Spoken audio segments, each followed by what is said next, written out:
Hello, and welcome to Trestlebridge Capital's newest series, Giving Back. Before we begin, here's a quick note from our legal team. Hosting today's discussion is Eric Jefferson, Managing Partner of Trestlebridge Capital, and joining us as our featured guest is Matt Castor, CEO and President of USA Cares.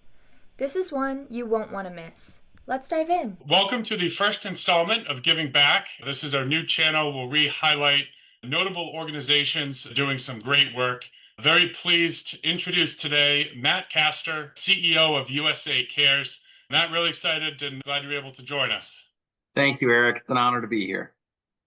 And so let's start at the beginning. I know you've had a history in the nonprofit sector. Tell me a little bit about your journey and what got you to where you are today. Yeah, sure.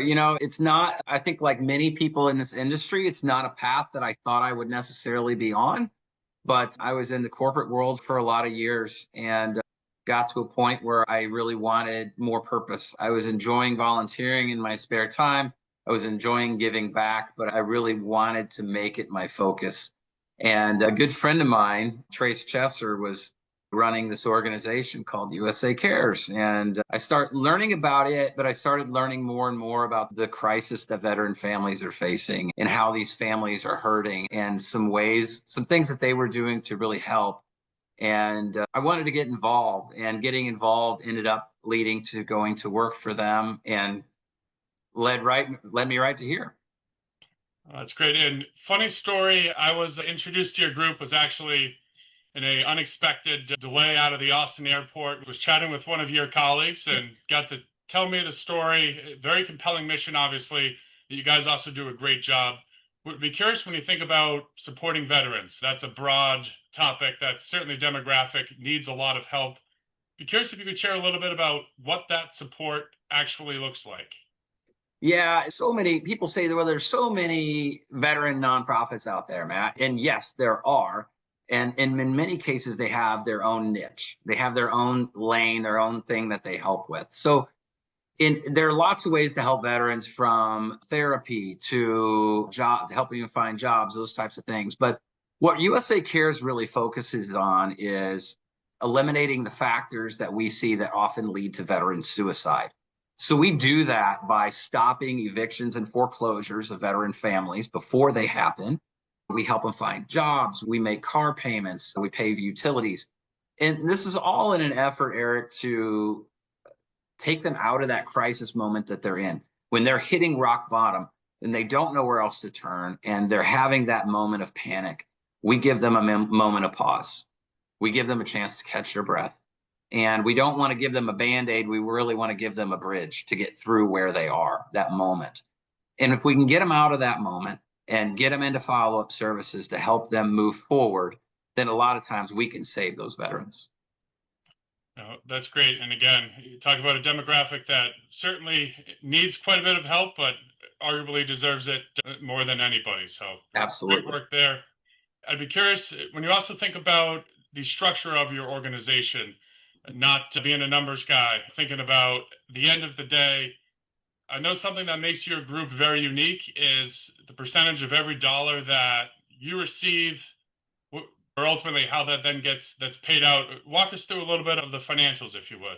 Yeah, Eric, we're not a flashy organization. You're not going to see us all over the news. You're not going to see us advertising all over the internet. A lot of people, when they first hear about USA Cares, they're like, what is that? I've never really heard of that. That's because our money goes towards our mission. We don't pump a lot of money into advertising and promotion. And more than 88% of every dollar that comes into USA Cares goes right to our programs. So we try really, really hard to run a very lean organization where we're doing what we're saying. And we put our financials out there to the public. You can find just about anything you want to know about us. There's nothing to hide. And we do that on purpose. And, we understand that in many cases, there can be distrust of nonprofits based on what people have heard over the years on the news. And so we thought, well, why not just lay it all out there and let's be completely transparent about it. And so as people look into USA Cares and they look at things like Charity Navigator, which is a watchdog site, and they learn about us, they're going to see a perfect 100% 4 out of 4 rating. They're going to see things like that. They're going to see independent markers like that that'll let people know, hey, I can I can invest in this and feel good that the money's going where it needs to go. No, that's great. Now, that being said, I'm sure there's never a surplus of dollars that's available, and would be curious, what are some of the biggest challenges that your organization directly faces in obviously looking to accomplish your mission?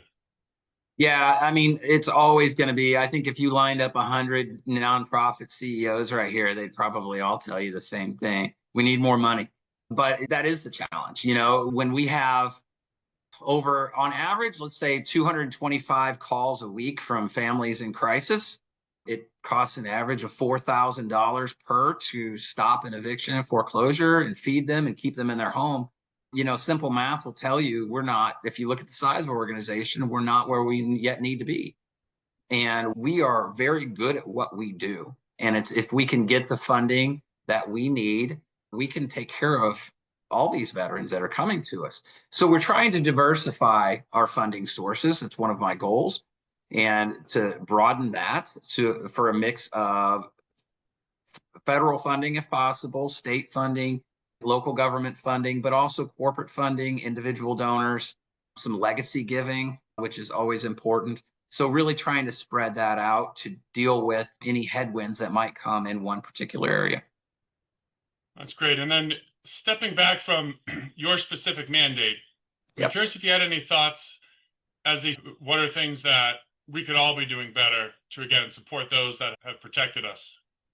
I think one of the things that is a misconception is that for people who haven't been involved in the military, haven't really known many people who transition, is that the government's going to take care of them, is that they're going to come out of the military and they're going to have everything they need and they've got all these things perfectly lined up and they're going to go out. And unfortunately, it's just not the case. And that's not saying anything negative about anybody. It's just every situation is unique. And so when people come out and they've got to now deal with a world that they're not familiar with, that transition from military to civilian life is difficult. That's the intersection where we meet up with them in a lot of cases. And so whether it's finding a job, going to work for a company and thinking it's going to be one way, and then finding out that the people in that company maybe don't have the same level of discipline that they have, or maybe they think different or their values are different. That can be a tough transition. Looking at just even dealing with money, making good decisions. If you have a veteran who goes into the Army at 17, comes out at 23, maybe they haven't had to deal with their personal finances the same way as other people have learned.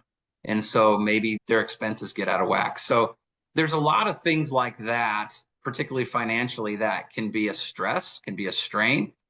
But then, Eric, you throw in post-traumatic stress and you throw in traumatic brain injury. So now you got somebody who's in a difficult financial situation, and they're dealing with the stress of a medical situation. They know they need to get treatment, but they can't afford to take the time off work to go get the treatment. And it creates a crisis. And that's where we want to step in. We want to cover their expenses so they can go get treatment.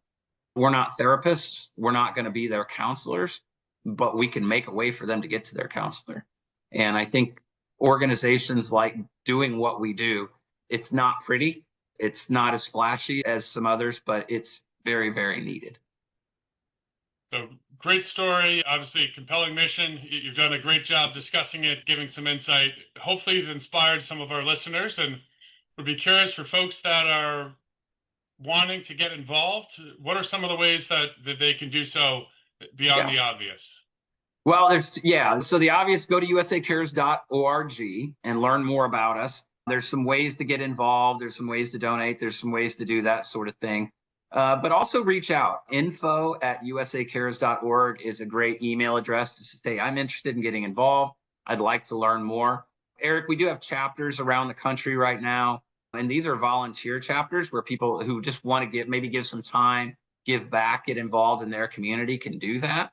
So if it's somebody who maybe doesn't have the resources to give, but they want to get involved, they can do that.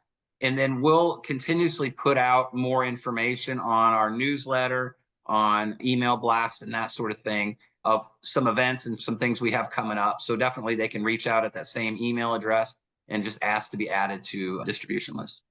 Great. And speaking of, I know that was something that we discussed leading up to this. sounds like looking to do some networking events, very informal. Again, really just about getting the word out. Any specific dates or geographies that are on the books at this point? Yeah, so we're looking at a couple. I hope to do one in the Boston area this fall and possibly in DC as well. And these are really meant for people who work for companies who maybe have some connections to bring some people together, bring in some people who are passionate about helping veterans, and just a networking of like-minded people and seeing how we can move the needle a little bit more on this issue. I believe, Eric, that so many of us are passionate about this, but so many people just don't know how to help. They just don't, they want to help, they don't know what to do. And an event like that is a great way to get started because you're there asking questions, you're getting to know it, and it's in a comfortable environment. Oh, that's great. Thank you. And I'll caution you, not too late in the fall. It does get pretty chilly up here, at least these last couple winters. Yes, I will keep you posted on that, though, when we have dates for those types of things, and hopefully you can share those with those around you. Absolutely. No, that'd be great. And I don't want to necessarily end on a more somber note, but for anybody listening to this that is a veteran and maybe going through some difficult periods, what advice and guidance would you offer them?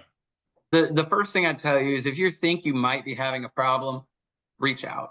Whether it's to USA Cares, whether it's to the VA. The VA, I can't say enough good things about them. They have some extraordinary counselors. They have some extraordinary services, and they're a lot of wonderful people. Don't hesitate to dial 988, get some help. And if you think you're having a problem, you probably are. And so go ahead and reach out.